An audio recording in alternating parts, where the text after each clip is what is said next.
Hi hello नमस्कार, स्वागत आहे तुमचं आपल्या नवीन एका व्हिडिओमध्ये। तर आज मी बाहेर जाणार आहे आणि तिथे जी काही कामे आहेत तो व्हिडिओ मी नक्कीच तुमच्यासोबत शेअर करेल। पण प्रत्येक महिलांचं असं असतं, बाहेर जाण्याआधी जो घरची जी कामे आहेत ती तर करावीच लागतात। आणि सगळ्यात महत्त्वाचं काम म्हणजेच घरच्यांना उपाशी ठेवून बाहेर तर आपण जाऊ शकत नाही। तर सगळ्यात आधी मी इथे स्वयंपाक करून घेतला। स्वयंपाकामध्ये मला शापूची भाजी आणि चपात्या करायच्या होत्या। शापूची भाजी जरी थोडीच असली तरी दुसरी भाजी ही करावीच लागणार, कारण की डब्यासाठी आता ही सुकी भाजी लागतेच। आणि मला भाजी झाल्यानंतर लगेच मी चपात्यासुद्धा करून घेतल्या। चपात्या मी उभा राहूनच करते, कारण की प्रत्येक वेळेस प्रत्येकाला चहा देताना खाली बसल्यावर उठायचं दरवेळेस ते मला नाही आवडत। आणि उभा राहिल्यावर मग कसं चपात्या पण होतात, सोबतच डबेसुद्धा भरले जातात, कारण की निम्मा स्वयंपाक माझा चालू असतो तोपर्यंतच डबे भरायची सुद्धा घाई चालू असते। तर या इथे दोघांचे देखील डबे मी पॅक करून ठेवलेत। त्यानंतर सगळ्यांचा चहा चपातीचा घरच्यांचा सुद्धा नाश्ता झाला। भाजी देखील थोडीशीच राहिली होती। त्यानंतर मग केली सांडग्याची भाजी।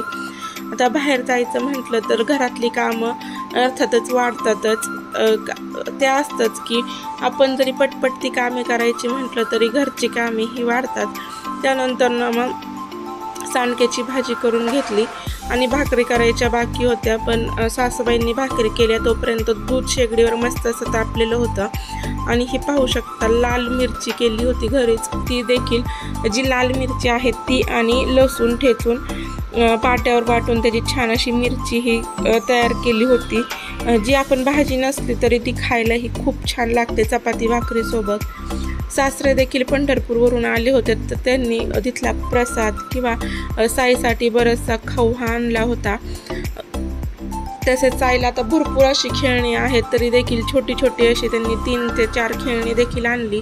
आणि त्यानंतर जे वारीचे जे कपडे होते ते सुद्धा भरपूर मी एकाच दिवशी काढले, कारण की रोज थोडं थोडं धुवायचं म्हटल्यावर नाही जमत, मग सगळं एकदमच काढलं।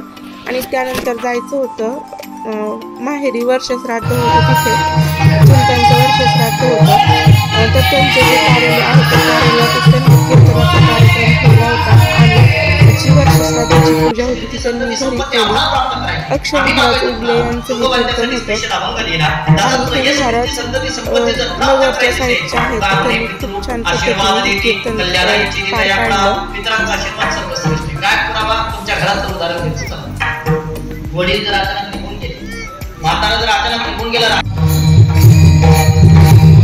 ज्ञानेश्वर मावले ज्ञानराज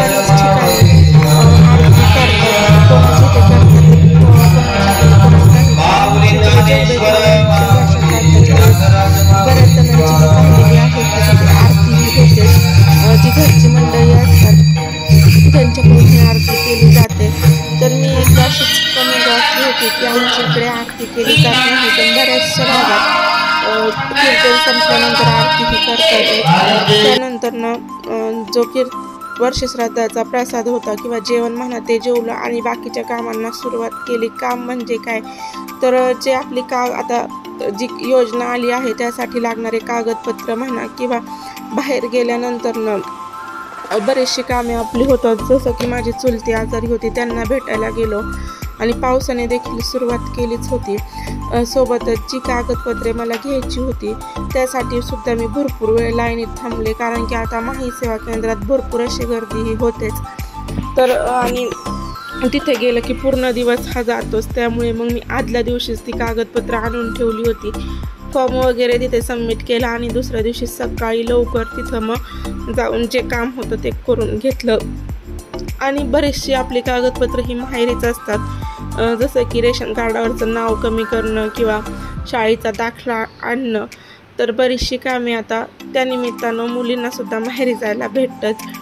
त्यानंतर हॉस्पिटलमधून घरी आल्यानंतर मस्त असा बाहेर पाऊस पडत होता, वडापावचा नाश्ता केला। सोबतच मम्मीने जो काही भाजीपाला आणला होता ते साफ करायला तिला मदत केली, कारण की पावसामुळे आता बऱ्याचशा भाज्या ह्या ओलसर राहतात आणि त्या जर व्यवस्थित अशा निवडून ठेवल्या तर त्या आठवड्याभर टिकतात सुद्धा।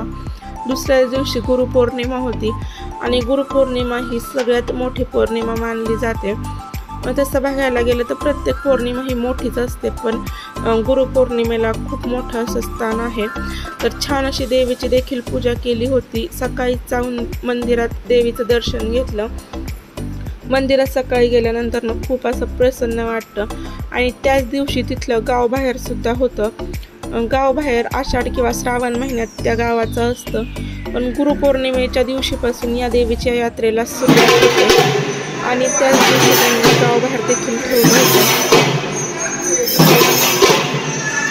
गावाबाहेर म्हणजे काय तर गावाच्या प्रत्येक व्यक्तीने गावाच्या बाहेर जायचा असतो. जो टायमिंग असतो ते गावात एकही व्यक्ती थांबत नाही. सोबतच देवांची पालखी देखील गावाच्या बाहेर जात असते.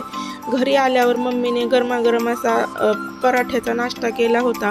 तर मम्मीच्या हातचा नाश्ता करून लगेच मी सासरी येण्यासाठी निघाले.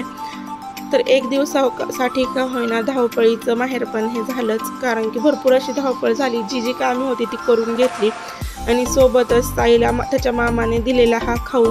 तर अशा पद्धतीने हा छोटासा व्हिडिओ होता. तुम्हाला जर व्हिडिओ आवडला असेल तर व्हिडिओ लाईक करा, शेअर करा आणि सबस्क्राईब करायला मात्र विसरू नका. व्हिडिओ पाहिल्याबद्दल धन्यवाद.